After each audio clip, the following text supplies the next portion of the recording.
Pastor, que el Espíritu Santo nos asista hoy, nos hable, nos redarguya pecados y su justicia y permita que esa palabra pueda ser usada en nuestro día a día. Eh, Mis hermanos, mis hermanas, ¿alguien desearía hoy compartirnos la lectura del devocional? Que lo tenga allí a la mano, por favor. Bien, pueda, Jenny, por favor. Gracias. Buenos días, mayo 21. ¿Cómo entrar en el reino de Dios?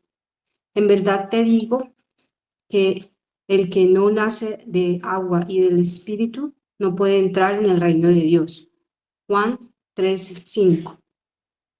Al leer los evangelios nos damos cuenta de que gran parte del ministerio de Jesús incluía predicar las buenas nuevas del reino de Dios. Él viajó por ciudades y aldeas para decirle en esencia a la gente: hay un reino y yo soy el rey.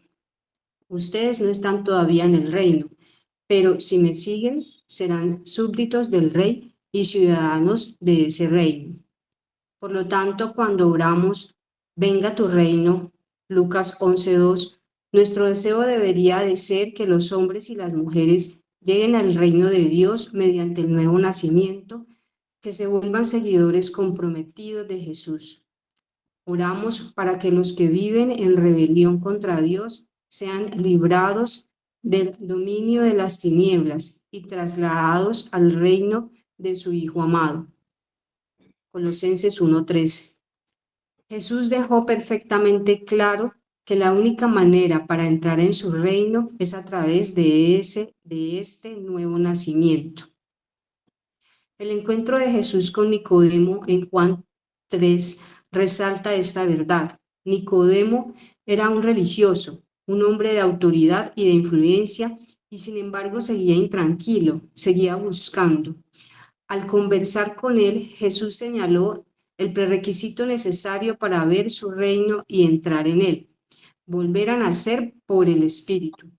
Este nuevo nacimiento, dijo él, se produce no de forma natural, sino como resultado de la obra milagrosa del Espíritu de Dios en el corazón humano.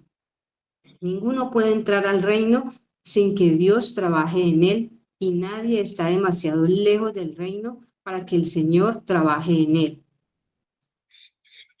Al orar para que venga el reino de Dios, oramos para que los ojos sean abiertos y los oídos destapados, para que los hombres y las mujeres puedan volver a nacer. El Rey viene para establecer su reino eterno, y Él obra hoy mediante su Espíritu para llevar a hombres y a mujeres a ese reino, hasta el día del regreso del Rey. Que tu conciencia, de la manera en que la gente entra al reino de Dios, produzca un asombro creciente en tu propia conversión y una pasión abrasadora por orar para que el Espíritu haga lo que solo Él puede hacer en el corazón de los perdidos. Para profundizar, Juan 3, del 1 al 15. Gracias, mi hermana. Rebelión. Se consuma cuando existe un alzamiento público y violento, encaminados a atentar contra la institución o los principios establecidos. Hay un rey que gobierna y cada acción que va en contra de ese gobierno es rebelión. Todos los niños y niñas que nacen en el mundo nacen en rebelión, viven en rebelión, y si mueren en rebelión, van a un castigo eterno. El nuevo nacimiento no ocurre por esfuerzo humano, sino por una obra divina. El nuevo nacimiento implica un estilo de vida renovado que obedece a los preceptos del Evangelio. Esta expresión nacer de nuevo tenía más sentido para los primeros lectores del Nuevo Testamento que para nosotros hoy, lamentablemente. El comentarista bíblico William Barclay dice que los judíos usaban esta expresión para hablar de aquellos que procedían del paganismo y aceptaban el judaísmo mediante la oración, el sacrificio, el bautismo, la circuncisión. El prosélito que abrazaba el judaísmo, decían los rabinos, era como un niño recién nacido. Y es el mismo concepto que el Nuevo Testamento nos trae del nuevo nacimiento, y cuando vimos Ezequiel es exactamente igual.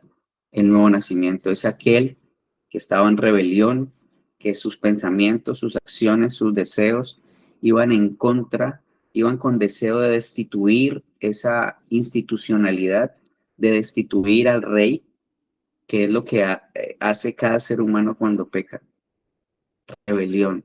Quiere destituir, quiere quitar del trono al rey y sentarse allí. Y para que eso deje de ocurrir, hay un nuevo nacimiento. Debes nacer de nuevo. Ese hombre, esa mujer debe nacer de nuevo. Y aquí en el capítulo 3 del Evangelio de Juan, el Señor nos muestra esta realidad y esta verdad. Y quiera hoy que el Señor nos permita entenderla, comprenderla y actuar en consecuencia. Porque cuando entendemos que lo único que va a sacar a ese ser humano de su rebelión es nacer de nuevo, entonces vamos a estar bien. Versículo 1 del capítulo 3 dice: pero Jesús mismo no se fiaba de ellos. Estaba refiriéndose a los fariseos, porque los conocía a todos y no necesitaba que nadie le explicara nada acerca del hombre, pues él sabía lo que hay en el hombre. Había un hombre de los fariseos que se llamaba Nicodemo, dignatario de los judíos. Este vino a Jesús de noche y le dijo: Rabí, sabemos que has venido de Dios como maestro, porque nadie puede hacer las señales que tú haces, si no está Dios con él. Le respondió Jesús: de cierto te digo, que el que no nace de nuevo no puede ver el reino de Dios. Este hombre, Nicodemo, se había separado de la multitud. La actitud del Señor, que como ya dijimos, no se fiaba de la multitud, porque sabía que su fe no era genuina, cambió frente a este hombre llamado Nicodemo, porque este era un hombre sincero. Y vamos a revisar algunos aspectos de esta situación. Tres cosas se dijeron aquí en cuanto a él. Primero, que era un hombre de los fariseos. Esto significaba que era miembro del mejor grupo de Israel. Los fariseos creían en la inspiración del Antiguo Testamento, creían en la venida del Mesías, creían en los milagros, creían en la resurrección. Era pues un hombre de los fariseos, y su nombre era Nicodemo. Y se nos da su nombre, identificándole como un principal entre los judíos. De modo que podríamos decir que este versículo nos da tres máscaras que utilizaba este hombre. Y podría ser una descripción del hombre moderno. Tú y yo podríamos entrar aquí en esta camisa. Nicodemo era un hombre de los fariseos cuando se reunía con ellos. Cuando estaba con ellos era uno de ellos. Luego, cuando salía entre los fariseos y caminaba por las calles, el público se apartaba para abrirle paso. Seguramente tendría puesta su vestimenta especial, sus filacterias, o sea, las dos pequeñas envolturas de cuero que contenían tiras de pergamino con ciertos pasajes de la Escritura, una de ellas atada al brazo izquierdo, la otra a la frente, y también llevaba su manto de oración, y la gente quizás dirá: ahí va Nicodemo, principal de los judíos, qué hombre más destacado. Por tanto, Nicodemo adoptaría una actitud totalmente diferente con la gente de la calle, una actitud diferente en la sinagoga con sus pares. Pero su nombre era Nicodemo, y debajo de estas dos máscaras que llevaba se ocultaba su personalidad real. Hay muchas personas que viven así, ocultando su verdadera personalidad. Por ejemplo, tenemos al señor que es un alto dignatario, un CEO de una compañía, un director de una compañía, el presidente. Llega a su oficina por la mañana y sus empleados que trabajan con él se dirigen con respeto, someten a sus órdenes y en verdad no le conocen. Ellos creen que le conocen, pero no lo conocen de verdad. Luego el personaje importante sale de la oficina, se entrevista con algunos clientes y cuando le preguntan sobre su negocio, les dice: no, todo va muy bien, todo va excelente. ¿Cómo está tu vida, hermano? No, está muy bien, en victoria. Luego al mediodía entra al club para almorzar, en el mismo momento que entra al club ya es un hombre diferente, no es el acto dignatario, directivo, presidente de la corporación, sino que ahora es uno más entre los muchos miembros del club. Los socios juegan golf con él, lo conocen, le tratan con familiaridad, le llaman tal vez por su nombre, y él por su parte asume una actitud diferente y una relación distinta con ellos. Le preguntan en cuanto al negocio y él le responde, en realidad las cosas van bien, todo está bien, no hay problema, vamos bien. ¿Cómo está tu casa? ¿Cómo está tu familia? No, excelente, excelente, no hay problemas, no hay problemas, está todo bien, todo maravilloso.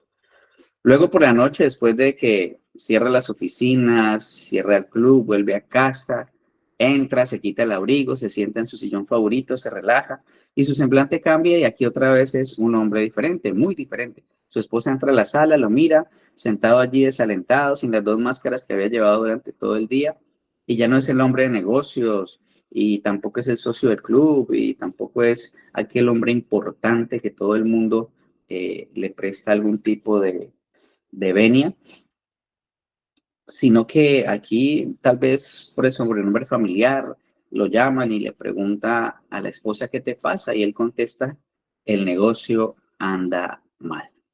La identidad real de esta persona, la sinceridad, se revela finalmente.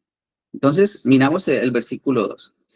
Este vino a Jesús de noche y le dijo, maestro, sabemos que has venido de Dios como maestro porque nadie puede hacer las señales que tú haces si Dios no está con él. Este hombre, Nicodemo, vino al Señor Jesús con la máscara puesta. Dijo, sabemos. Ahora, ¿a quién se refiere? Bueno, pues a los fariseos. Viene como un hombre de los fariseos. Está llevando puesta aquella máscara. A propósito, viene expresando un cumplido genuino, no es hipócrita. Dice que los fariseos se han reunido y están de acuerdo con él. Es decir, el Señor Jesucristo ha venido de Dios como maestro. Entonces, este fariseo vino para hablar acerca del reino de Dios.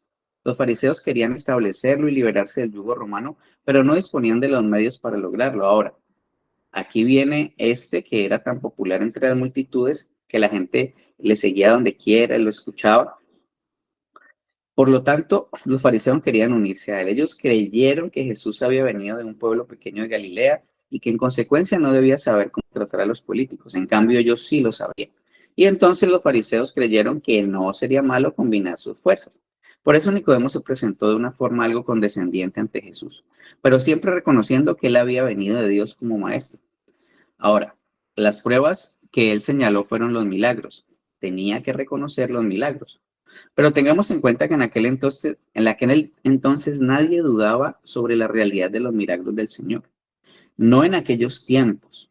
Tal vez ahora en la actualidad, algunos pseudo teólogos que no vivieron en aquel tiempo, a miles de kilómetros de distancia donde ocurrió eso, dudan de los milagros de Jesús hoy. Pero los fariseos, que eran sus enemigos, no lo dudaron. No lo dudaron. Y todavía, lamentablemente, cuando escuchamos este tipo de personas, el pueblo de Dios se angustia. Pero los mismos fariseos, los mismos que lo llevaron a la cruz, aceptaron que había hecho milagros y que solamente alguien que viniera de Dios lo pudiese podido hacer. Versículo 3, le respondió Jesús, de cierto te digo que el que no nace de nuevo no puede ver el reino de Dios. Esta es la razón por la cual Nicodemo vino a hablar acerca del reino de Dios. No hay otro motivo en esta porción. El Señor lo interrumpe casi abruptamente para decirle, la cuestión es que ni siquiera puedes ver el reino de Dios a menos que nazcas de nuevo. Ahora, tenemos a un hombre que era sumamente religioso, era fariseo, y sin embargo nuestro Señor le dijo que no podía ver el reino de Dios a menos que naciera de nuevo. Eso ya le rayaba la mente a cualquier teólogo de ese tiempo, sobre todo los fariseos, los saduceos. Entonces, la afirmación de Jesús lo debió haber desorientado. Es que para acercarnos a Dios es necesario apartar de nuestra mente el esquema de las apariencias que regula nuestra vida en sociedad, nuestras máscaras. Todo elemento de maquillaje de nuestra realidad personal resultan inoperantes frente a Dios, quien nos ve tal cual somos. Y no solo sus ojos nos contemplan, sino que según Hebreos capítulo 4, versículos 2 y 13 dice, porque la palabra de Dios es viva y eficaz y más cortante que toda espada de dos filos. Penetra hasta partir el alma y el espíritu, las coyunturas y los tuétanos y discierne los pensamientos y las intenciones del corazón. No hay cosa creada que no se manifieste en su presencia. Antes bien, todas las cosas están desnudas y abiertas a los ojos de aquel a quien tenemos que dar cuenta. Mira, iglesia, el Señor sabe absolutamente todo, todo lo que tú has pensado, todos sus pensamientos diáfanos, transparentes, pero también los sucios y más oscuros, ya lo sabe. Entonces, deberíamos nosotros, creyentes, estar de acuerdo con Él con respecto a esos pensamientos oscuros y sucios y llevarlos delante de la presencia de Dios. Él ya lo sabe.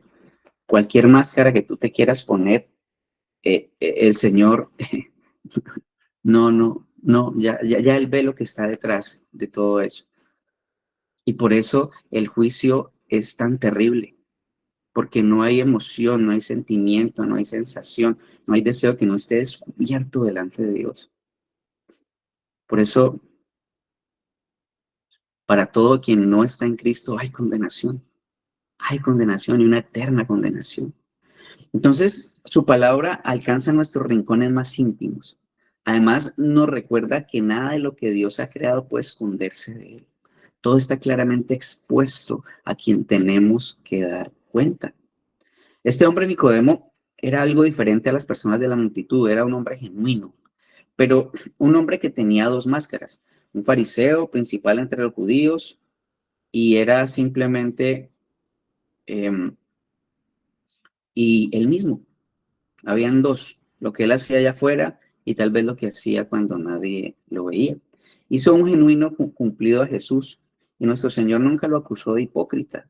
Recuerden que el Señor Jesús, a quien trató con más desdén y con más severidad, eran a estos falsos maestros, sepulcros blanqueados, serpientes, víboras, hipócritas en público. Pero no fue el caso con Nicodemo. Entonces, acerca del reino, nuestro Señor le interrumpió súbitamente cuando él quiso hablar del reino y le dijo, necesitas nacer otra vez. Que no podía ver el reino de Dios a menos que naciera de nuevo. Ahora, si es que este hombre vino a hablar del reino y de su establecimiento, entonces fue evidente que esta declaración de nuestro Señor le desvió de su planteamiento inicial. Entonces se quitó la máscara de fariseo, aunque todavía era principal entre los judíos. Miremos, capítulo 3, versículo 4. Nicodemo le preguntó, ¿cómo puede un hombre nacer siendo viejo? ¿Puede acaso entrar por segunda vez en el vientre de la madre? Está como filosofando. Todavía estoy aquí puesto en mi posición de alto dignatario aquí. Jesús le dijo a Nicodemo que era necesario nacer de nuevo. Realmente la palabra que él usó significa nacer de lo alto, pero parece que Nicodemo solo pudo pensar en un nacimiento físico, pues ya quitándose su máscara de fariseo, le preguntó a Jesús, bueno, Señor, ahora sí ya con la humildad suficiente, con la máscara de la ignorancia, de la imposibilidad. Recuerden, el Señor nos dice, bástate mi gracia, yo en tu debilidad. Cuando nosotros llegamos al punto de decir, Señor, ya no puedo, Señor, no soy capaz, allí es cuando la real victoria llega para el creyente. Entonces, Nicodemo se quita. Y dice entonces, ahora sí, bueno, Señor, ¿y cómo puede pasar? ¿Cómo puede uno que ya es adulto volver al vientre de la madre para entonces nacer de nuevo? Es que nuestro Señor no estaba hablando en cuanto a un nacimiento físico, sino un nacimiento espiritual. El motivo de la confusión de Nicodemo era que aparentemente él no tenía ninguna capacidad espiritual para comprender lo que Jesús le estaba diciendo. Recuerden que, como vimos en algún momento con Ezequiel 37, el Señor a través de la palabra regenera Y cuando nos regenera, cuando nos da un corazón nuevo, ahora sí podemos confesar nuestro pecado, ahora sí podemos confesar a Jesús como Señor, Rey y Salvador. Entonces, versículo 5. Respondiendo Jesús dice, de cierto te digo, que el que no nace de agua y de espíritu no puede entrar en el reino de Dios. Y aquí nos preguntamos, bueno, ¿qué significa esto de agua y del espíritu? Bueno, por una parte hay quienes creen que el ser nacido de agua se refiere al bautismo, pero sería algo muy extraño si lo asociáramos con el bautismo, si fuera una referencia hacia eso. Por otra parte, tenemos el caso de muchos médicos que dicen que esta es una referencia al nacimiento físico, ya que es un nacimiento en agua. El feto en el vientre está rodeado en medio líquido, sea lo que fuere, pues es difícil que pueda casar este significado aquí como nacer de agua. Jesús no está hablando aquí de las diferencias entre el nacimiento natural y el nacimiento espiritual, sino que estaba explicando cómo un hombre podía ser nacido de lo alto o renacido. Al hacerlo dijo entonces que este nuevo nacimiento era producto de agua y espíritu. Y como se hace referencia en el capítulo 2 de Juan, el agua es símbolo de la palabra de Dios. En el capítulo 17 Jesús dice, santificados en tu verdad, tu palabra es verdad. La palabra tiene poder de limpiar y santificar. En el capítulo 15 de Juan, versículo 3 dice, y ya vosotros estáis limpios por la palabra que os he dado, que os he hablado. O sea, que en muchas maneras, en muchos pasajes de la escritura, la palabra de Dios se compara con el agua. Entonces, el nacer de agua y el espíritu en este pasaje significa que una persona solo puede nacer de nuevo mediante la acción del espíritu que utiliza la palabra, o sea, las escrituras. Ezequiel 1:4 dijo, me dijo entonces, profetiza sobre estos huesos y diles. ¿Qué fue lo que dijo este profeta? Lo que el Señor había dicho.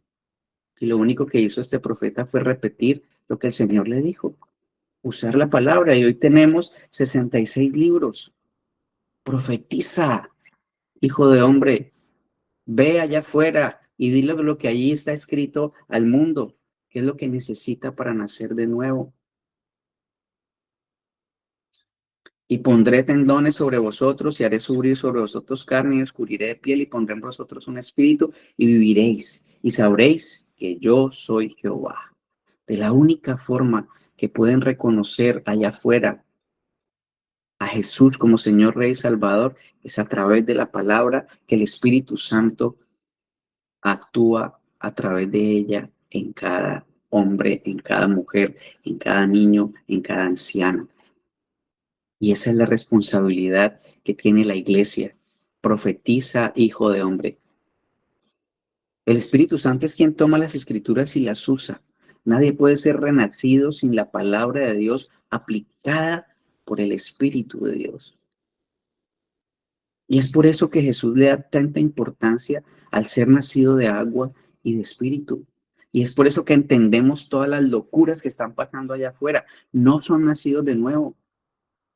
Porque como dijimos al inicio, hay una nueva vida, hay una nueva naturaleza. Se responde ya a un nuevo rey, porque la rebelión ha cesado en cuanto el Espíritu Santo hace nacer a través de la palabra a ese hombre, a esa mujer.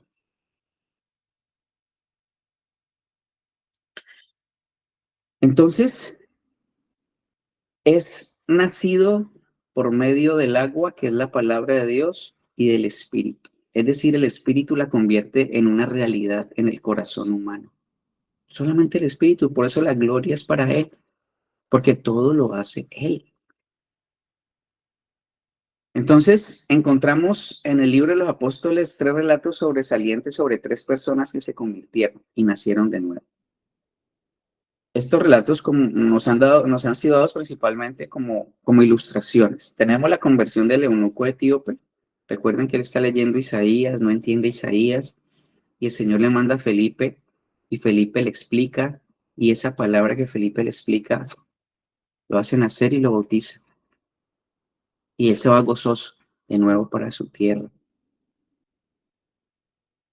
Luego está la conversión de Cornelio. Recuerden, A Pedro le has mostrado el lienzo, mata y come, no hay nada inmundo.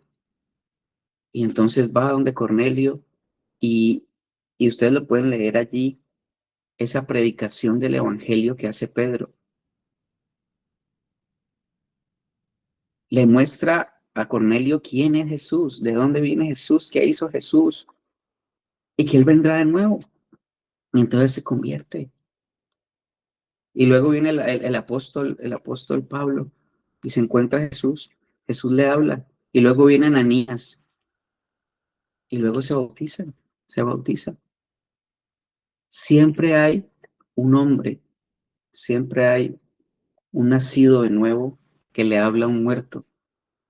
Y cuando este nacido de nuevo profetiza, dice lo que el Señor dice, esa palabra dice que no vuelve vacía, dice el Señor. Esa es la confianza que tenemos para nuestros hijos, para nuestros esposos, para nuestras esposas, para nuestros padres, para todos aquellos que no han nacido de nuevo, que están en rebelión absoluta allá.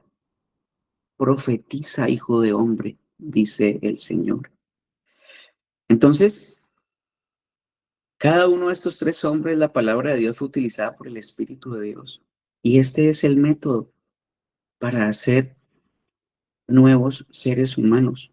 La palabra de Dios utilizada por el Espíritu, comunicada por medio de un hombre de Dios, de una mujer de Dios.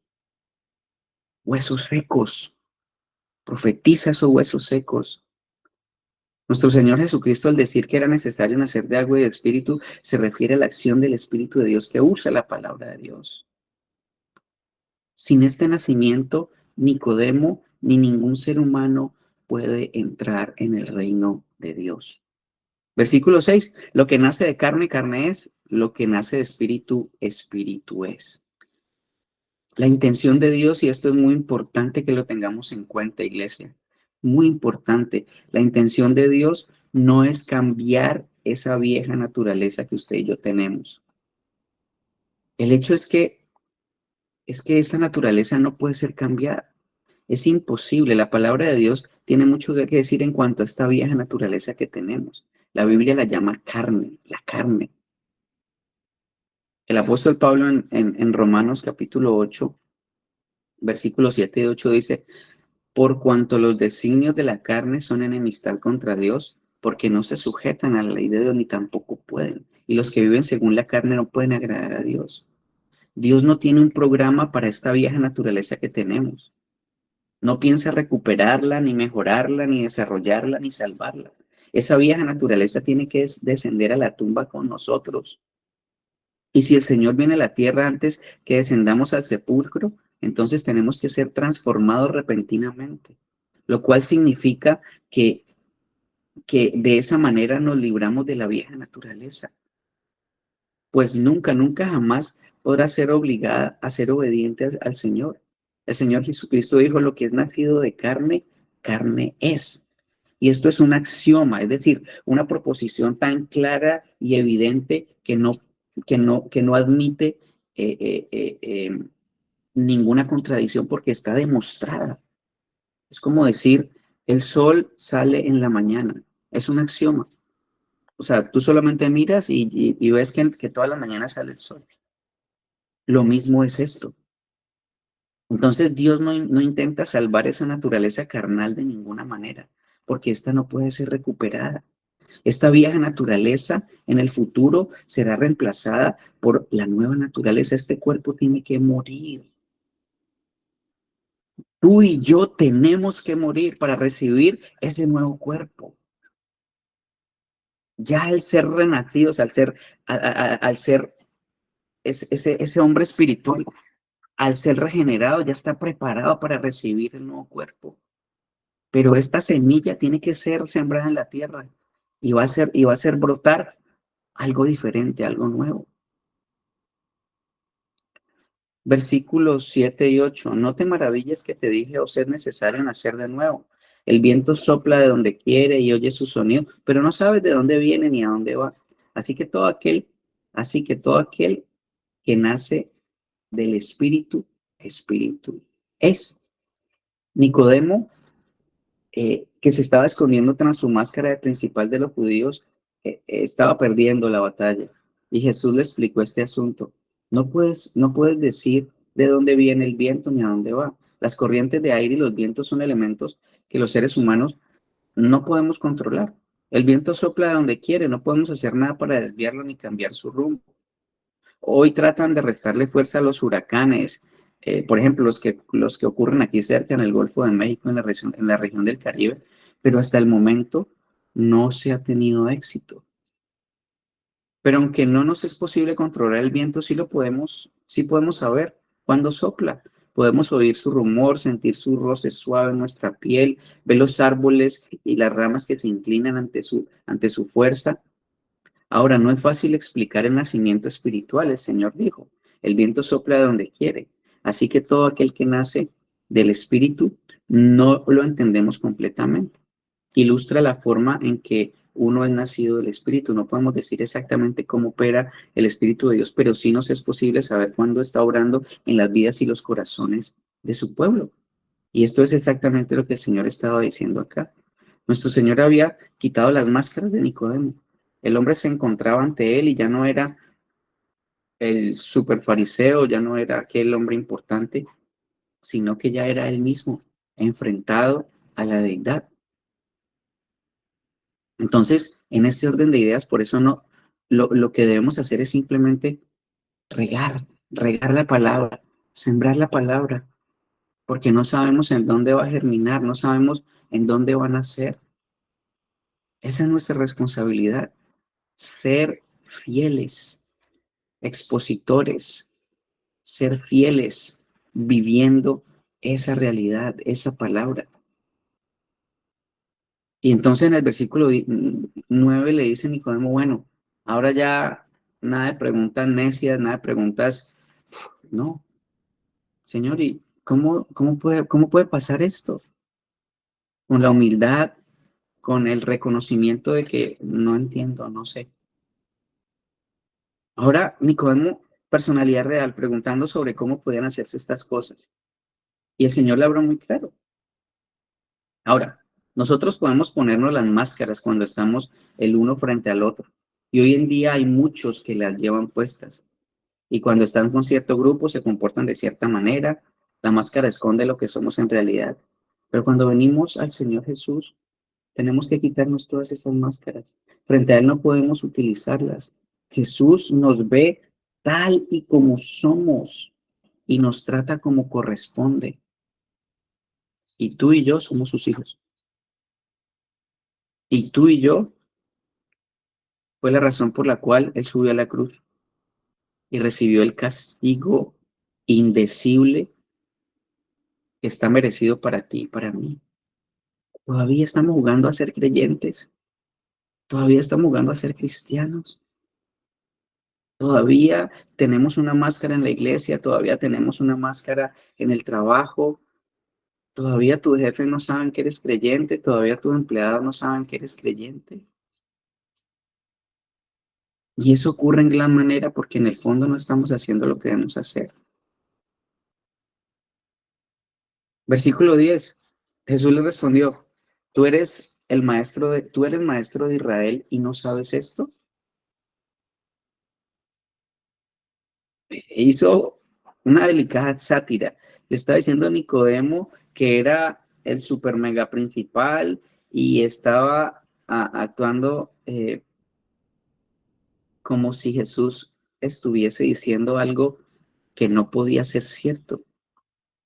Porque si fuese cierto, Nicodemo lo habría sabido. Entonces la pregunta es, ¿no sabes esto, Nicodemo?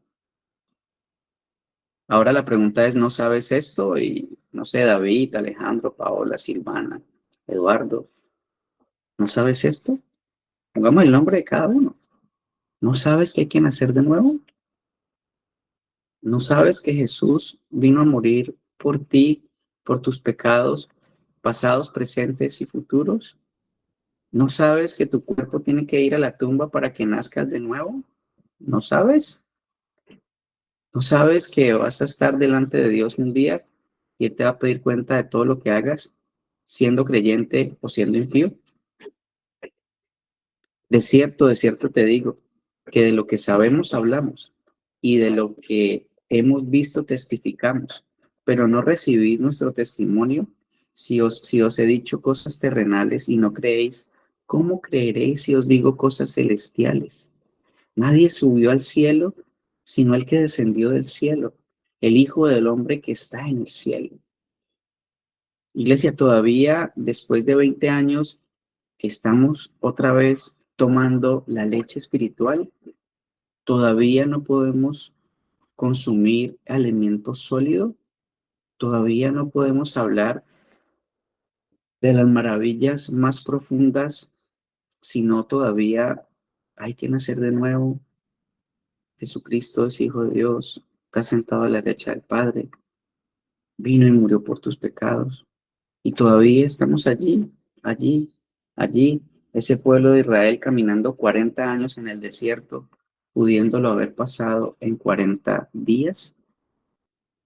Jesús le dijo a Nicodemo que él no había recibido su testimonio, ni aún lo que había estado diciendo en ese momento. Después de esto vemos que hay un gran movimiento que se presenta aquí.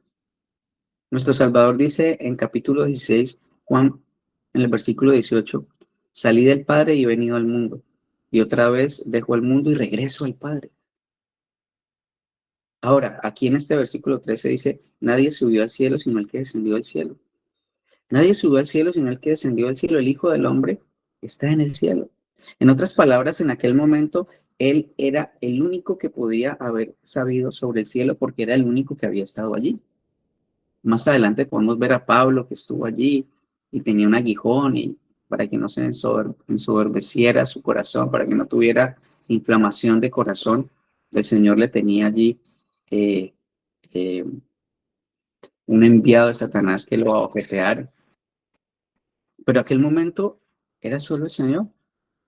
Entonces, era el único que estaba capacitado, que tenía absolutamente todas las credenciales para poder hablar del reino de los cielos. Entonces, 14 y 15. Y como Moisés levantó a la serpiente en el desierto, así es necesario que el Hijo del Hombre sea levantado para que todo aquel que en él cree no se pierda, sino que tenga vida eterna. Cuando Moisés puso aquella serpiente sobre el asta, debido al juicio de Dios sobre el pecado del pueblo, todo lo que todas las personas mordidas por la serpiente tenían que hacer era mirarla. O sea, ya estaban contaminadas. El pecado ya había entrado a sus vidas, como tú y yo estamos contaminados. Entonces es mirar quién se hizo pecado por nosotros. Eso es lo que significaba la serpiente, pecado. Y él se hizo pecado cuando se montó a la cruz, cuando el Señor Padre le dice, cuando él le dice al Padre, Señor, Señor, ¿por qué me has abandonado? Se hizo pecado por ti y por mí. Y todavía nosotros dando vueltas y preocupándonos por esto, por lo otro, por aquello, cuando todo lo que ocurre simplemente debe movernos a alabar, a adorar y a glorificar a Dios. Todo lo que hagáis, hacerlo para la gloria de Dios. Y tienes una labor, hijo de hombre, profetiza. Hijo de hombre, ve y cuéntale a todos quién es Dios, quién es Jesús, qué hizo, y muéstrales la palabra, porque tú no vas a convencerlo de nada, porque tú no tienes el poder para nada. Somos vasijas rotas sobre la cual ha sido derramada la gracia, la misericordia, el amor, la sabiduría del Señor. Y lo único que hacemos es, a través de nuestros actos, a través de nuestras acciones, a través de nuestras palabras, ser consecuentes con el Señor y con el Rey que tenemos. Porque ya no hay rebelión, ya el pecado de rebelión fue colgado en la cruz. ¿Todavía estás rebelde? ¿Todavía estás angustiado? ¿Todavía estás preocupado por toda la añadidura? ¿Todavía tu corazón se atribula cada vez que hay una situación difícil? En lugar de ir en adoración sabiendo que esa situación difícil es provisión del Señor para tu vida, para tu bien, porque Él dice que todo lo que le pasa a quienes amamos a Dios es para bien. Entonces, como Moisés levantó la serpiente, de la misma manera Cristo iba a ser levantado.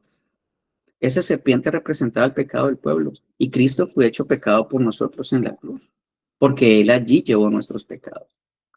Y como Moisés levantó la serpiente en el desierto, así es necesario que el Hijo del Hombre sea levantado. Y luego viene tal vez las palabras más conocidas por los creyentes y por los no creyentes en el mundo. Versículo 16. De tal manera amó Dios al mundo que ha dado a su Hijo unigénito para que todo aquel que en él cree no se pierda, sino que tenga vida eterna.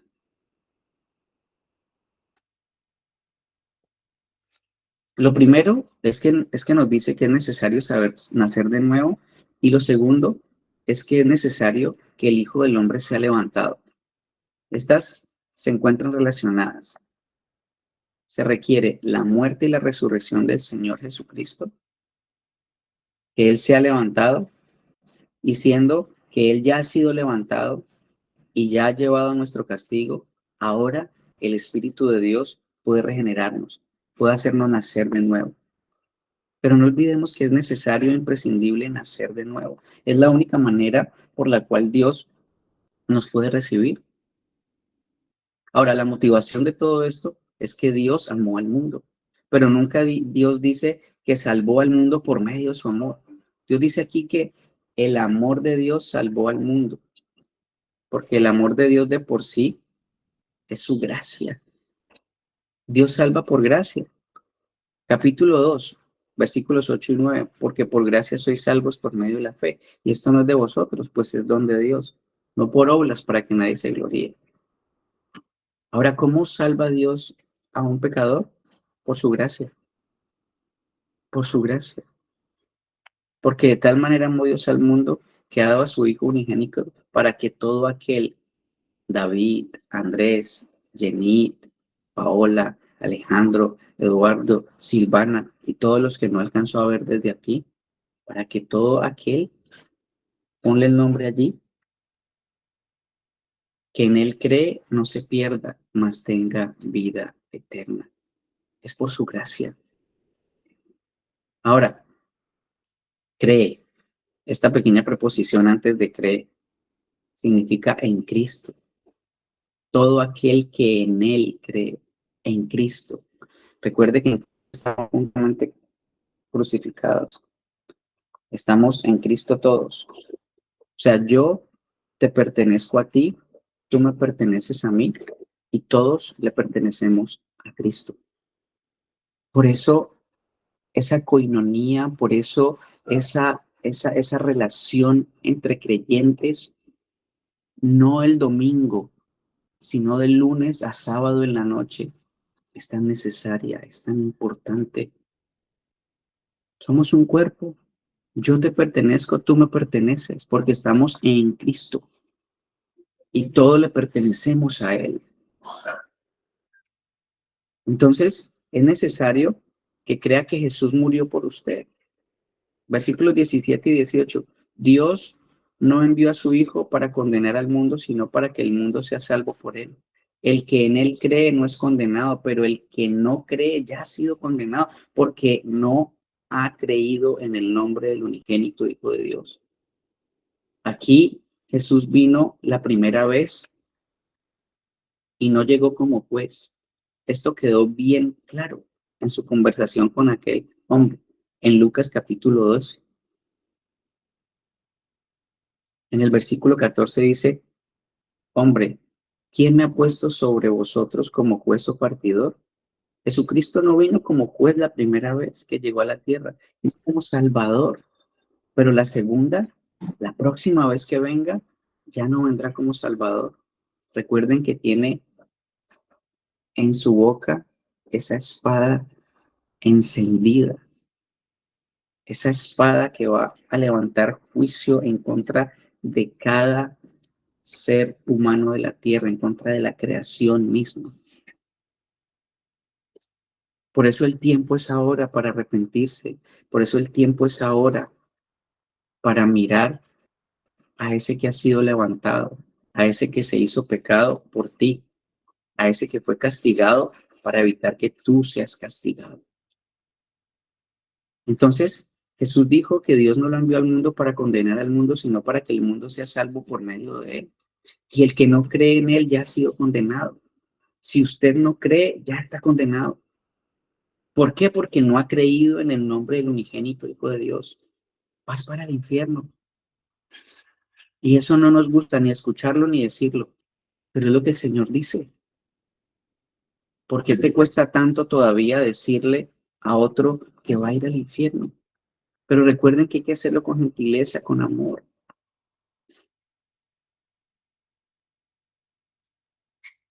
Romanos 8:18. Ahora pues, ninguna condenación hay para los que están en Cristo Jesús, los que no andan conforme a la carne, mas conforme al Espíritu. Porque la ley del Espíritu de vida en Cristo Jesús me ha librado de la ley del pecado y la muerte. Versículos 19 al 21. Y esta es la condenación. La luz vino al mundo, pero los hombres amaron más las tinieblas que la luz, porque sus obras eran malas. Pues todo aquel que hace lo malo, detesta la luz y no viene a la luz, para que sus obras no sean puestas al descubierto.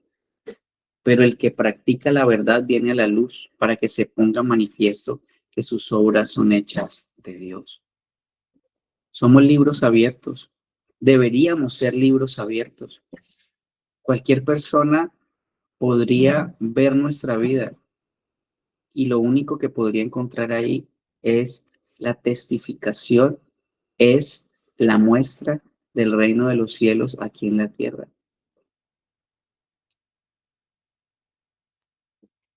El día en que el mundo crucificó a Cristo, el mundo hizo una decisión y ahora debe ser juzgado por Dios. De eso es lo que habla aquí. Recuerde que Jesús estaba hablando con Nicodemo aquí y que Nicodemo era fariseo y los fariseos creían que cuando viniera el Mesías vendría como juez. En el Antiguo Testamento presentó dos aspectos de la venida del Mesías. Uno que era la venida como Salvador, llegando a morir para pagar la pena, y otro aspecto era su venida como juez. Los fariseos entonces razonaban que el Mesías sería juez cuando viniera, porque en el Antiguo Testamento presentaba este aspecto. El Salmo 2, versículo 9 dice, los quebrantarás con vara de hierro. El profeta Daniel en su libro capítulo 7, 13 y 14 habló de él como el juez del mundo entero. El Salmo 45 habló del reinado del Mesías sobre el mundo con justicia. En el libro de Isaías capítulo 11 y 42 se habló acerca de sus juicios con justicia. El Señor Jesús le estaba diciendo a Nicodemo con suma claridad que en esta ocasión Dios había enviado a su Hijo. Dios no había enviado a su Hijo para juzgar al mundo, sino para que el mundo fuese salvo con él, por medio de él. La palabra que se traduce aquí en griego por mundo es cosmos. Y esto quiere decir que el propósito redentor de Dios abarca al mundo entero. No vino a condenar para juzgar al mundo, sino para salvarlo. En Cristo no hay ninguna condenación, pero aquellos que no creen en Cristo ya están condenados. Hay quienes piensan en la actualidad que el mundo está siendo juzgado y no es así. El mundo lo que está es perdido.